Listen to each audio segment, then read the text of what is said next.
What's cooking good looking? It's the tallest man on the internet here, the fantastically fanciful Lord Lapis. And finally, after like 1,200 chapters, finally, Luffy is hitting a wall and being forced to take literally anything seriously.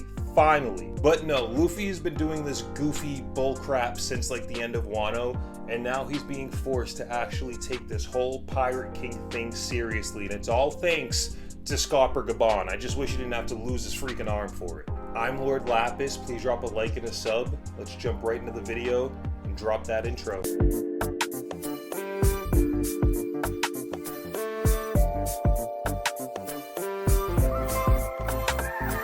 Okay, so we for sure have a long list of like grandpa characters in One Piece who are like the true MVP. Whitebeard jumps to mind instantly, and like Silver's Rayleigh. But let's be real, with this chapter, Scopper Gaban jumps right to the top of that list.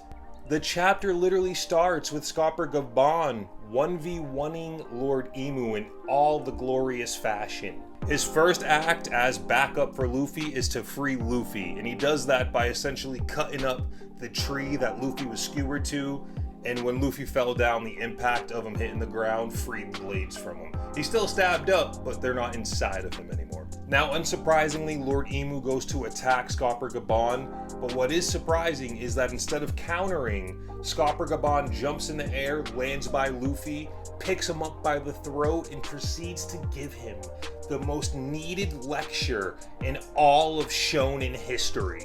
Literally mid-fight, with a pseudo-immortal god-like Lord Emu looming behind him, Scopper Gaban is like, no, Luffy needs a talking to right now. Which, realistically, Luffy does need a talking to. Do you guys remember like 4 or 5 chapters ago?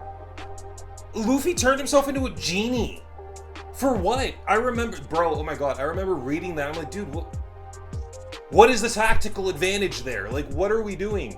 It's the same annoying cry just being goofy. Like, for what? Bro, you're all gonna die. But yeah, with Luffy legit bleeding out and screaming, Scopper grabs him by the neck and just straight up calls him a disappointment to his face. The man who's liberated nations, Scopper's like, you're a disappointment. He says that being saved by an injured old man is nothing but a disgrace, and that shiny new form is nothing to be cocky about. He asks Luffy a simple question.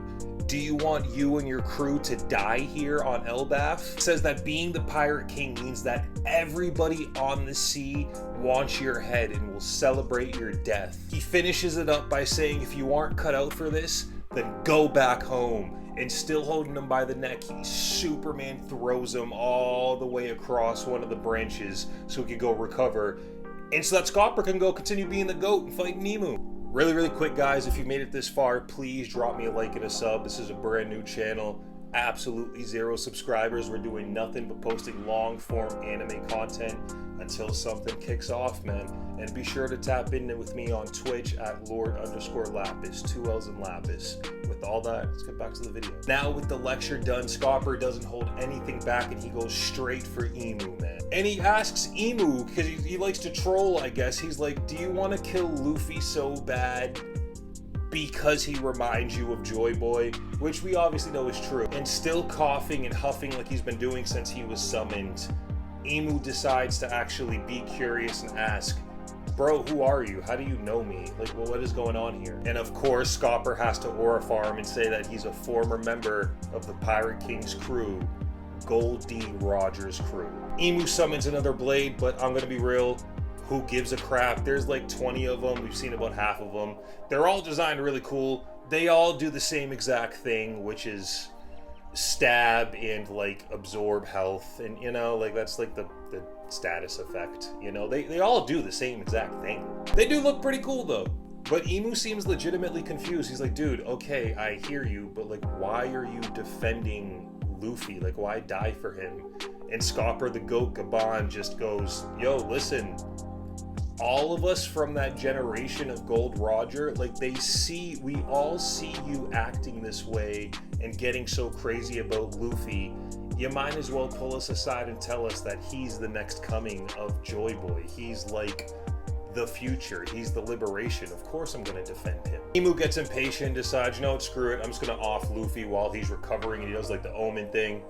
So Scopper has to be the GOAT again. He jumps dozens of feet in the air and starts bursting with Conqueror's Haki. He apologizes to the Atom Tree and then lets burst a massive two-handed War Axe Conqueror's Haki infused attack called Kamuto, which clearly wasn't meant to like kill Emu, but instead sever the massive branch that Emu was standing on, separating him from Luffy.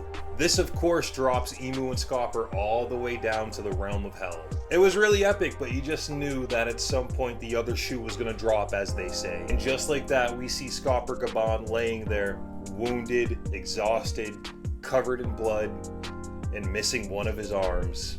He sacrificed an arm for the new Pirate King, just like Shanks.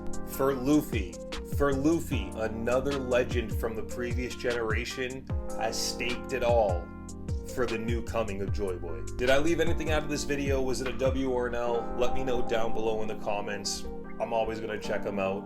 And be sure to drop a like and a sub, man. We're on the road to 1,000 subscribers. We're just sitting at goose egg right now, you know? We're just gonna stack up the videos.